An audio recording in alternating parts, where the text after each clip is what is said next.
Bulung'ur tumani Kaftarxona muhitida bir kontur bir mahsulot tamoyil asosida ekilgan loviyamiz hosil tuyish jarayonida kerakli barcha ishlar amalga oshirilgan. Loviya holati yaxshi, hosildorligi ko'rganingizdek anchagina yaxshi tuygan hosillari bor.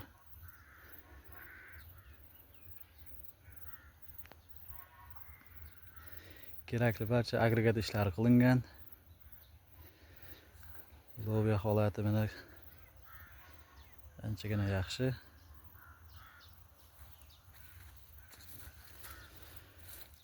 Hosillari ham yaxshigina tuygan loviyalar.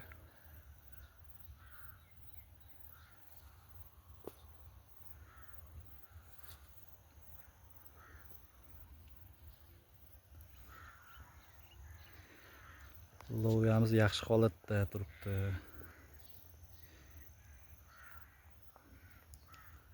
Kerakli barcha ishlar qilingan. Loviyaning holati yaxshi.